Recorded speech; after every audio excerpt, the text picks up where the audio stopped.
இன்றைக்கான கேள்வி என்னன்னா, யாருக்கு நான் தேவராக இருப்பது, யாரை நான் தேர்ந்தெடுப்பது என்பதை எப்படி முடிவு செய்ய வேண்டும் அப்படிங்கிறதான் இந்த கேள்வி. பொதுவா எப்படி முடிவு செய்யும் அப்படின்னா, எப்படி முடிவு செய்யக்கூடாது, ஆனா பொதுவா எப்படி பண்ணுவோம் அப்படின்னா, கிரேஸ், இந்த மனசுக்கு பிடிச்சிருக்கு. இப்போ உதாரணத்துக்கு ஒரு நடிகர் வந்துட்டாரு, இல்ல ஒரு நடிகை நிக்கிறா அப்படின்னா, நம்மால் நடிகைக்கு போடுவோம். நடிகைக்கு போடலாமா கூடாதாங்கிறது, நடிகர் இப்ப எதுக்கு நிக்கிறாங்க அப்படிங்கறதான் மேட்ச். இப்ப அவங்க நிக்கிறது பொது சேவைக்காக நிக்கிறாங்க. அப்போ ஒரு அரசியல் தேவை மட்டுமில்ல, நிர்வாக திறமை வேண்டும். ஒரு நிர்வாகத்தை நடத்துவதற்கும் அதை சேவை மனப்பான்மையில் நேர்மையாக நிர்வாகத்தை நடத்தி கொள்வதற்கும் நாட்டை முன்னேற்றுவதற்கும் ஒரு செயலை செய்வதற்காக அவங்க போட்டு சொல்றாங்க. இதுல எனக்கு பிடிச்சிருக்கு, எனக்கு இந்த நடிகை ரொம்ப பிடிச்சிருக்குங்க, ரொம்ப அழகா இருக்காங்க, அவனுக்குதான் நான் ஓட்டு போடுறேன்னா, அழகு நிர்வாக திறமையை கொடுக்காது. அழகு ஒரு சேவை மனப்பான்மையை கொடுக்காது. அழகு நாட்டை எல்லாம் முன்னேற்றாது. அப்ப இங்க ஓட்டு போடுறதுன்னா, அப்ப நீங்க யார அவர் ரசிக்க போறாரு, யார ரசிக்க அப்படின்னு கேட்டா, இந்த நடிகை நான் ரசிப்பேன், அழகா இருக்காங்க அப்படின்னு சொல்லலாம். அழகு ரசிப்பதற்கான அழகு நிர்வாக திறமைக்கு அல்ல அப்படிங்கிறது நம்ம புரிஞ்சுக்கணும். அப்போ எந்த விஷயத்துக்கு யாருக்கு எதை நாம் தேர்ந்தெடுக்கிறோம் என்பதை பொறுத்துதான் இருக்கு மேட்ச். அதே மாதிரிதான் இன்னொரு சிலர் என்ன யூஸ் பண்ணுவாங்கன்னா, ரீசனா ஒரு விஷயத்துக்கு அடிக்ட் ஆயிடுவான். எங்க அப்பா அம்மா அதுக்குதான் ஓட்டு போட்டாங்க, எங்க அப்பா அம்மா இவங்கதான் தேர்ந்தெடுத்தாங்க அப்படின்னு சொல்லிட்டு, அதே இதுலயே அது என்ன அந்த அடிக்ஷன் சொல்லுவாங்க இல்லையா, பழக்க வழக்கத்துக்கு அடிமை அப்படின்ட்டு, அதுக்கு அடிக்ஷன் ஆயிட்டு அங்கேயே உட்காந்து இருக்கிறது அப்படிங்கிறது மேட்ச் இருக்கு.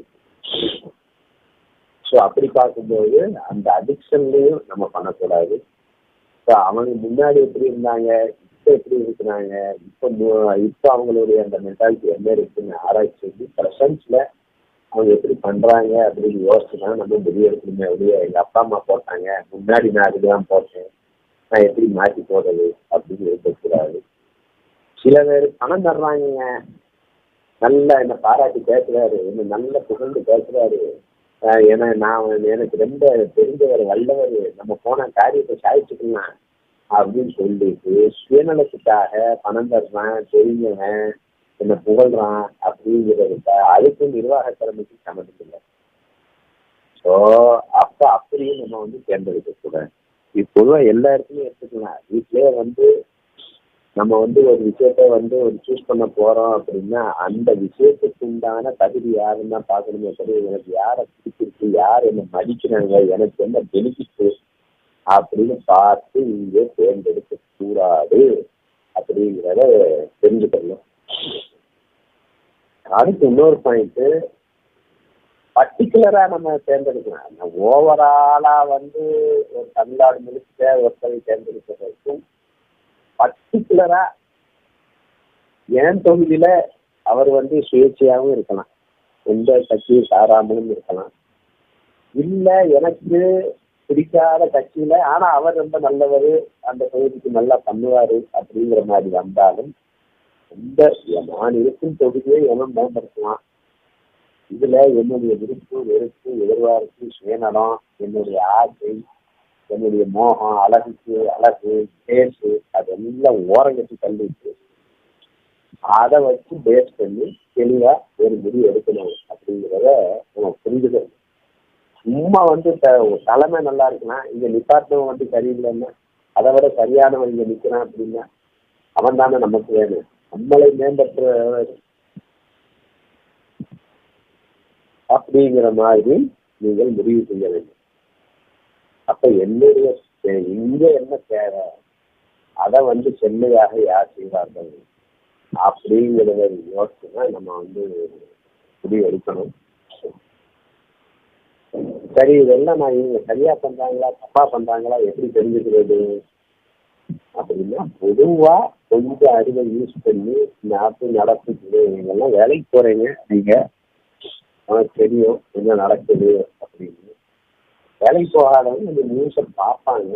அந்த நியூஸை பார்த்துட்டு நம்ம முடிவு பண்ணலாம். இல்லைங்க நான் நியூஸும் பார்க்கறதில்ல, ஒன்றும் பார்க்கறது இல்லை, நான் எப்படி போறேன் அப்படின்னா, கண்டிப்பாக நமக்கு தெரிந்த ஒரு நடுநிலையான எக்ஸ்பர்ட் இருக்கார். அரசியல் சம்பந்தமான ஒரு எக்ஸ்பர்ட் இருக்கார், நடுநிலையோடு இருக்கக்கூடிய ஒரு எக்ஸ்பர்ட் இருக்கார். அவர்கிட்ட விசாரிச்சோம்னா அவர் தெளிவா சொல்லிடுவார். அவர் சொல்ற இடத்துல நம்ம போட்டோம். ஒண்ணு நான் முழுசா புரிஞ்சுக்கணும், இல்லைன்னா புரிஞ்சவனை கரெக்டா பார்த்து அவன் சொல்றத விவேகமா ஏற்றுக்கொண்டு செயல்பட வேண்டும். இங்க ஏன் மேட்ரு, இங்க என்னுடைய சுயநலம், மோகம், ஆசை, விருப்பு வெறுப்பு, நான் பழக்க வழக்கத்துல நான் இங்கதான் இருக்கேன், நான் அதை மாற்றிக்கிற மாட்டேன் அப்படிங்கிறதெல்லாம் இல்லாம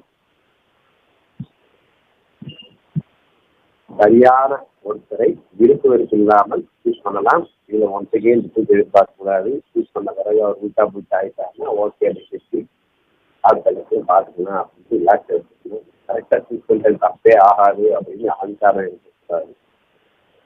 கண்ணை ப்ரொசீஜரை பண்ணி ரிசல்ட் எதிர்பார்த்தாங்கன்னா இந்த ரிசல்ட்டை மட்டும் தெளிவாக நீங்க பார்த்து நீங்க முடிவு பண்ணணும் அப்படிங்கிறதான் என்னுடைய பதில். புரிஞ்சதா?